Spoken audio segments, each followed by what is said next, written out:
inshaAllah. From our SMC family out there, inshaAllah, people put out lots of videos, put lots of sharing. After Hajj maybe people get a little bit slow. This way is never slow down, nothing slows down for us.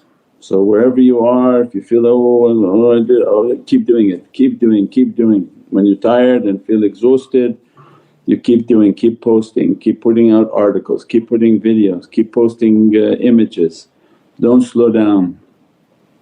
Have a himmah and strength, and say, even if I don't have the himmah and strength, fake it and keep pushing yourself to go.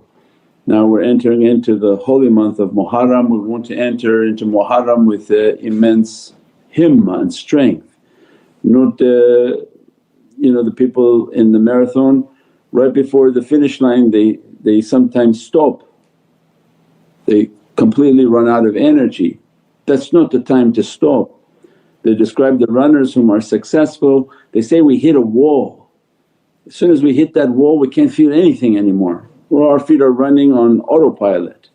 Our life is to hit that wall. When you think you're tired, don't think that at all. Keep pushing, keep pushing, keep pushing, because shaitan is trying to make somebody tired and to be lazy and to be forgetful. And the only way to achieve success in this way of ma'rifah is continuous struggle, continuous khidmat and service, so that we're under the nazar of Prophet. Each year becomes more intense, more intensified to see what's going to be coming in Muharram. So we want to enter into Muharram with lots of khidmat, lots of service, lots of realities and love in the way of the Ahlul Bayt and holy companions of Prophet, to show that this is the best nation, most illuminated nation that Allah has created, inshaAllah.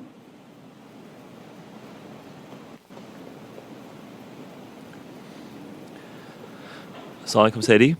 Wa alaykum salam wa rahmatullah.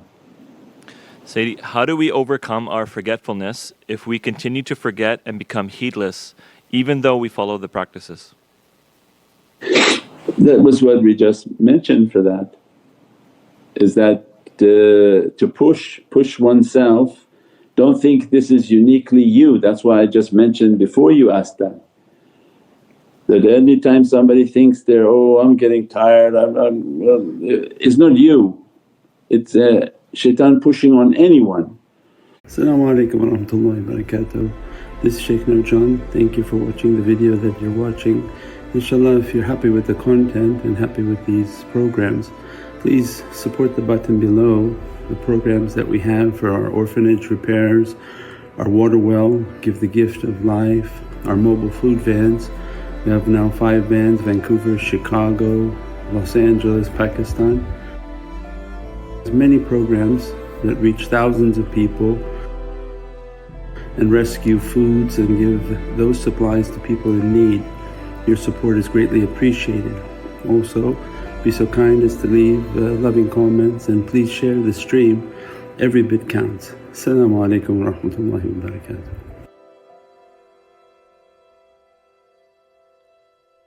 Shaitan gives himmah to his agents. So the darkness never seems to get tired. They go out and do every type of evilness all the time. Crack addicts, they can steal $3,000 to $4,000, $5,000 a day.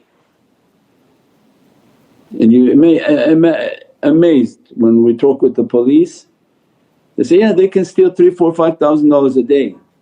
That same person, if he tries to lead a good life, he can't make $100 a day. Why is that? Because that's just a symbol of life, that when you companion with the devil, he seems to do everything with you, everything for you. But when you're enemy to the devil, he stops everything, stops everything. And that's when it's the time for the believer to put their faith and trust in Allah.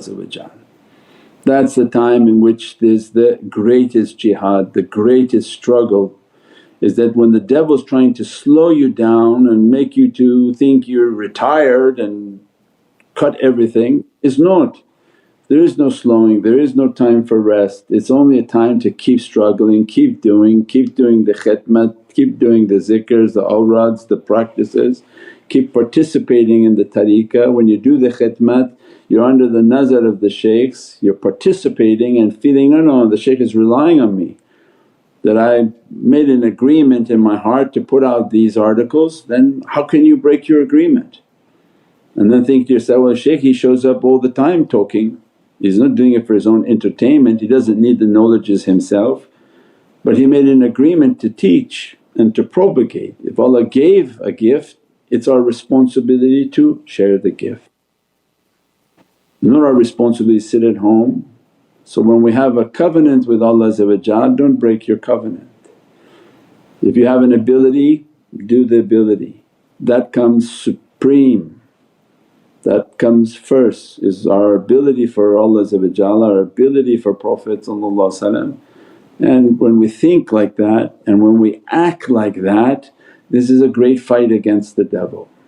He's very angered by that. And then Allah what happens? Kicks in and gives a himmah.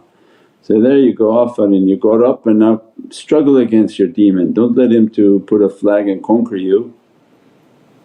So this is when it counts. Although people love to give it, I'm just tired, I can't do it. There's no tired, there's no tired. There's no defeat and there's no surrender. It's only struggle in the way of Allah against shaitan, inshaAllah. And Allah give us good health and strength to always continue that, inshaAllah.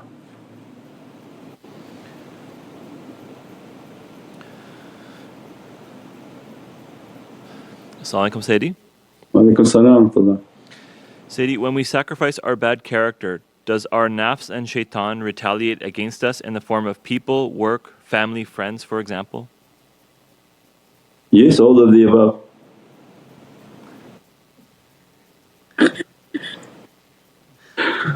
This is it's not a philosophy. That's why I said when people come to the tariqah they realize, and they should realize, everything about the tariqah will bring the truth of Islam. So when we say there's a devil, as soon as you meditate you will know there is a devil. Everything becomes true to you because this is called yaqeen and certainty. You certainly know there's a devil. You meditate a little bit more, then you're definitely going to know if there's a devil then there's definitely the creator, and there's definitely angels and positive energies because I'm feeling all of the negative energies, like law of opposites. So this is your first opening, is when you know and you become certain that negativity is very real. You go somewhere you get sick, you go somewhere you feel horrific energies. Because the overwhelming tide on this earth is negative, so how are you going to feel the positive? First you have to go through all of these negative feelings and see, oh as soon as I want to do something good my energy is agitating these other energies, and then they come and they begin to try to agitate back and you didn't say anything. It's just your mere presence and the light that illuminates from the heart and soul of an individual can agitate people whom they have lots of negativity in them. So this becomes again the sign of struggle. That's why you keep your wudu, you keep your practices, keep your taweez, put the taweez in your car, put the taweez in your home. Your battle's real. Without it and with people who don't have all of this, it's like they're fighting in the shorts. It's like, this how you're going to go into your battlefield? What is this? You don't even look like you're prepared. That's why when you see somebody who's like supposedly teaching and you see them all over YouTube and they have no head cover and they say, oh it's not a sharia, it's not mandatory, this sunnah this, they quote this, they quote that. I said, put all of that aside. I can tell you from energy, if your head's not covered that demon is eating your head and your ears and your face. He wouldn't let you talk. Just somebody trained in energy knows that these sunnahs of Prophet is not something a conversation piece or fashion. One day they're in turban, one day he has kuf, one day he has nothing on his head and speaking. and teaching. So from energy shaykh looks and says, you can't do that. And if you are doing that, there's creatures are eating your head as you're talking. Because you turn a light bulb on without any protection, what happens? Everything will be attacked. Then you go somewhere and the person is smoking, you say, no, I can still recite this for you, do like this for you. No, you can't. Because once you bring that energy into your body, we know from energy you're under full attack inside your body. Anything coming out is going to be contaminated with that attack and with all of that negativity. So that's why the knowledges of awliya doesn't compatible with the knowledge of external possible knowers or alims or teachers or imams, because we don't know the degree of their level of knowledge, but they find conflict. One is that you can read something and say, Prophet did this, sometimes did that. But the knowledge of awliya is that you're not Prophet and without your head covered you are being eaten by energies, very negative energies. And if you don't keep your wudu at all times, especially right before you talk and teach, you are being eaten by energies. Some people and some even scholars think their wudu is only for salah. They give and talk, the prayer time comes, they go make wudu.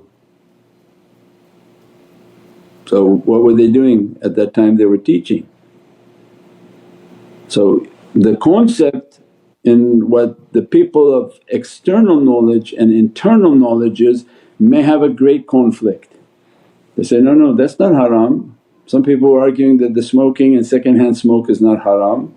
Say, look, from an energy standpoint it's extremely haram. We see that the shayateen are in the cigarettes, the progeny of shaitan are in the material of those cigarettes, and as you inhale it is coming into your body. The progeny of shayateen and these ifrit, they lock into the lungs. And that's why addiction is to get those guys out is not very easy.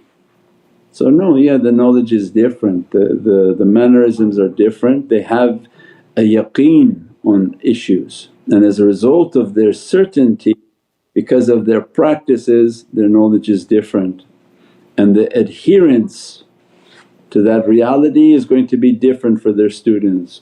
So then students who want to fight shaitan, it's completely different than some guy at the mosque saying, oh to shaitan you say, A'udhu billahi minash shaitanir rajeem, read Ayatul Kursi and that's it. But come back and ask, okay, before all of that, what is a'udhu billah? And they say, this is to seek refuge in Allah from shaitan. I say, I know, I understood the English. What is a'udhu billah? He said, I don't know, what do you mean what is a'udhu billah? Seek refuge in Allah. So no, a'udhu billah actually means you have to be in the presence of those whom have refuge from shaitan. Because how are you going to seek protection from Allah from shaitan? Where is that protection? Where are you going? Means then you have to go to where Prophet Prophet is the protection from shaitan. That Allah is with His Rasul, Allah not on heaven, not on earth, but is with His believer, His only believer Sayyidina Muhammad. I'm not on heaven, I'm not on earth, but I'm on the heart of my believer. So anyone who wants refuge in Allah from shaitan, then he must be with Sayyidina Muhammad. If we don't know that, then what is Bismillahir Rahmanir Rahim going to do for you? So that's why the tariqah's teachings are so intensely different. They say, recite this, you'll be protected. That's not how it works. That's nice for a beginner, but when something really coming after you, that's not how it works. They can recite better than you. How it works and how protection works is that the nation has to be taught, your refuge from shaitan is with Sayyidina Muhammad. If you want to be with Allah, you have to be with Nabiyeen, Siddiqeen, Shuhada'i wa Saliheen. They are all with Sayyidina Muhammad. They will never come to you without the presence of Sayyidina Muhammad. So then you teach people, then you have to love the Prophet of Islam. As a result of that love, your soul will be with him, you be with whom you love. So this love is our greatest protection. This love puts us under the protection and umbrella and nazar of Sayyidina Muhammad. So increase your salawat, increase your durood, go out and give water for the sake of Prophet, go out and give food for the sake of the Prophet, his companions, his Ahlul Bayt and his awliya. That's why our jama'ah, all of the things that people are doing is for that purpose. So that's the awzu. When that servant has that love and that protection and that presence with Prophet Bismillahir Rahmanir Rahim is like a key that opens every door, every reality, because even Bismillahir Rahmanir Rahim, its 19 letters are all related to Prophet and his holy family. So again, the knowledge is a completely different reality. So then the student of the way has to understand that when the shaykh's teaching is completely different than an external person. The external person didn't even understand the first step of that reality, that what was a'udhu billah. Imagine all the subsequent knowledges that they describe, what benefit if you don't know what a'udhu billah is?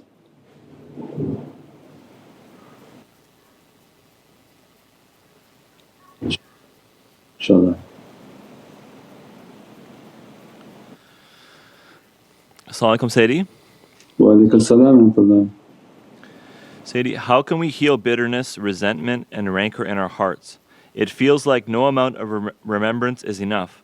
We may have a few good days and then a reminder of those who wronged us deeply, are enjoying basic blessings that we may never have due to passage of youth and time throws us off course. Is it acceptable to have these feelings occasionally as long as we fight them, or does it mean that we are lost and are being punished with a lack of blessings because of an unclean heart? No, those like philosophy type stuff, dramatic philosophy. So those types of things we have to try to stay away from them, not saying just that person, but we get a lot of that from the subcontinent, is all about anger, upset with family members, this person did this to me, that did this to me, now I'm upset for all my life because of them, they have this, I don't have this. This life. So everybody has something, everybody wants to complain that their troubles are so bad they can't do anything and how do we get rid of it. And then they describe, like, if everybody wrote their biggest problem on a piece of paper and we had a bowl and say, everybody bring your problem and put it into this bowl. We shake the bowl and everybody will pull out a new problem that immediately Allah will give them that problem. Nobody would be willing to do that, because I've been raised with my problem, I know how to deal with my problem. If you give me the other guy's problem, I don't know what the heck to do with that. So why are we complaining about it? It is what it is what makes you.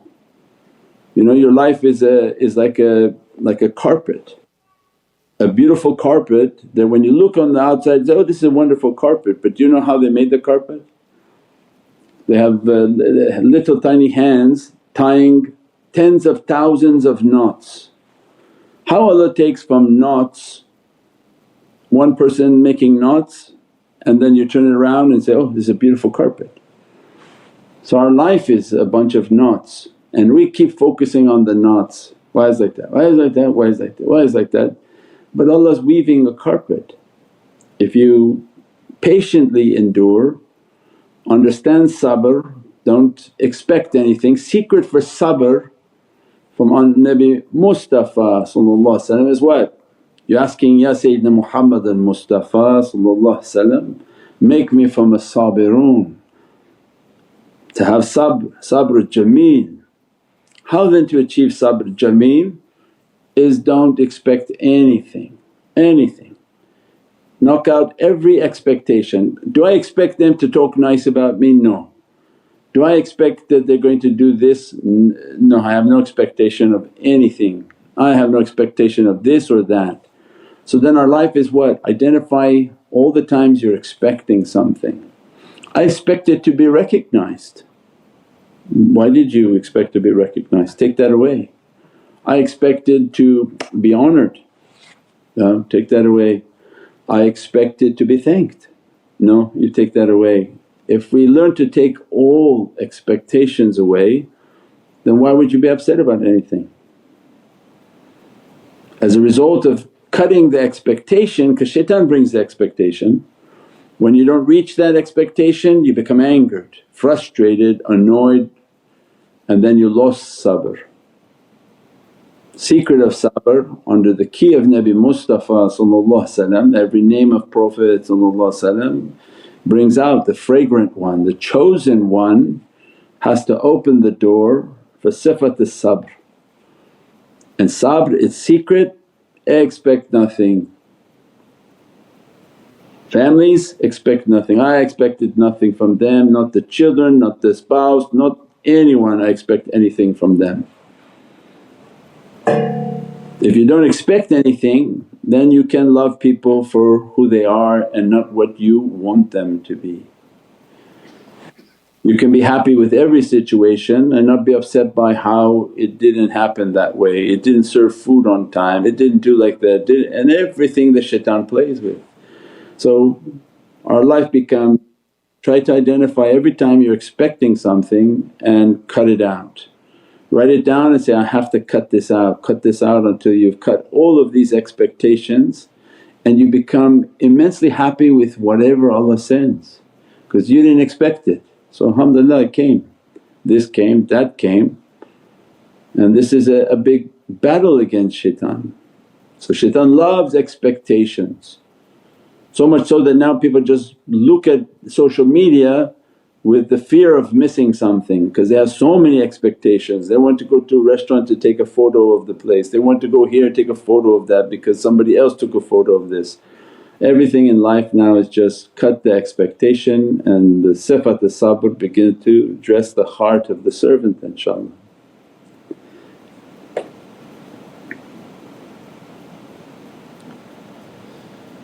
As-salamu alaykum Sayyidi. Wa alaykum salam wa rahmatullah. In your soba you said Dajjal has been ruling the earth since October last year. Can you please elaborate on this? No.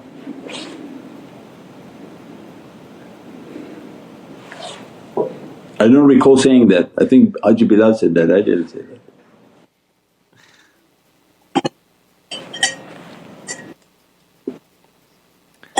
As-salamu alaykum Sayyidi.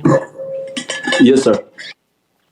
In reference to your talk about our real age when we are born, what is the reality of babies that weren't given birth to because of miscarriage or abortion? Yeah, I think we've described that before. The children that don't have a time on this earth, they're under the intercession and with Sayyidina Ibrahim.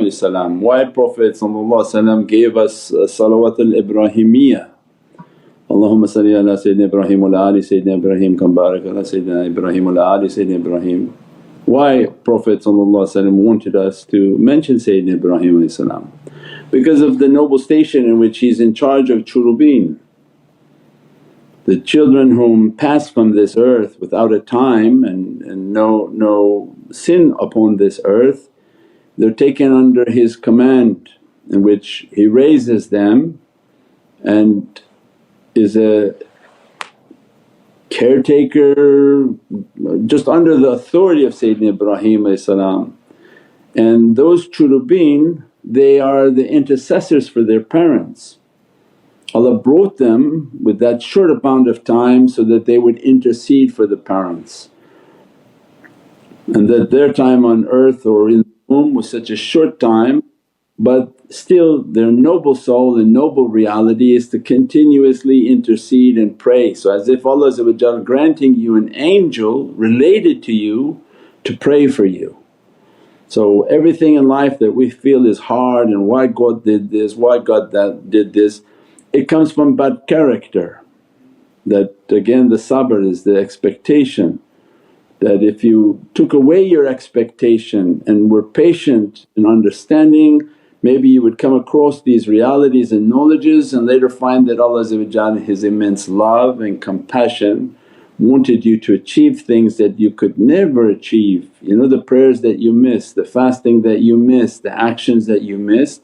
Can you imagine if Allah creates an angel that does that for you and prays for you and intercedes for you? That's not something that could be understood on this earth because angelic realities are not understood. But Allah has done that, and this is the reality of those children that don't live long upon this earth. There's no accounting, they didn't have any sins, they become churubin and they're under the authority of Sayyidina Ibrahim who they remain in paradise until the parents meet to that reality. But that when we make that durood al-Ibrahimiyya, we're taking the nazar of Sayyidina Ibrahim and this maqam and these realities to be dressed upon us, wa ahli Ibrahim. So it means that this immensely noble station of Sayyidina Ibrahim, one of its realities when we make this durood al-sharif is to be dressed by this immense barakah and blessings in life. So everything in Allah's way is beatific, everything in Allah's way is immensely majestic. We just have to have patience to see even what's happening on this earth right now is immense reality of Allah's rahmah. It shows the nation of paradise. The one harming is not from paradise because harming is not the way of the heavens. The one being harmed and achieving martyrdom and achieving paradises as a result of harm, the only purpose of coming on this earth, was what? Paradise. There was no reason to build universities and schools and everything that people wanted to build. Only reason Allah brought us on this earth was to achieve paradise. So when what people are watching on TV of these horrific events, every 100% of the people will say that, who achieved paradise in what you just saw on those news flashes? So the one who was oppressed clearly and was blown to pieces. So he achieved paradise? Okay, so he achieved what God wanted him, so this must be from the nation of heavens. Then look to the other side, what do you think they achieved? The guy says, gotta be hell because why'd they do like that? Why'd they do this, why'd they do that, why'd they do that? So then they're achieving hell and it's clear for the whole world sees that. And the other one whom was oppressed and had nothing in their hand, did nothing, they're going to paradise. 100,000, 200,000, maybe 2 million by the time they're finished will go to paradise. So then who's the paradise nation? Well, the ones whom you said are going to paradise because of this. The whole world will agree they're going to paradise. So it means then the world is clear, Allah's showing something. If you want to see a paradise nation then look to the people whom are going to paradise. They have tickets, they're all lined up, their tickets are going to paradise. Then look at another people and see, what are these horrible things people are doing? That doesn't look like paradise, and I don't think out of 100 not one will say that they're going to paradise for that. So everything becomes clear in the last days. Only the tongues of men can warp things, but the eyes of men they can see. And Allah's showing everyone clearly, they're paradise people, they're going to paradise. Their actions show paradise, their demeanour and their character are paradise people.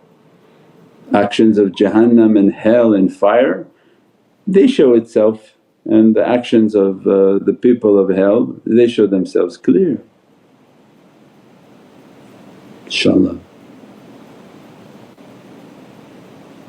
Subhana rabbika rabbil izzati amma yasifoon wa salaamun al mursaleen walhamdulillahi rabbil alameen bi hurmati Muhammadan Mustafa wa bi sirri Suratul Fatiha.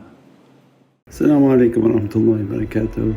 This is Shaykh Nurjan. Thank you for watching the video that you're watching.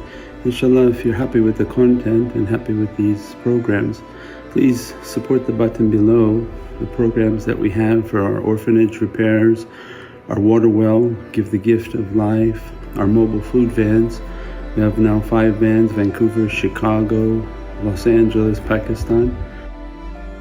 There's many programs that reach thousands of people and rescue foods and give those supplies to people in need. Your support is greatly appreciated. Also, be so kind as to leave loving comments and please share the stream.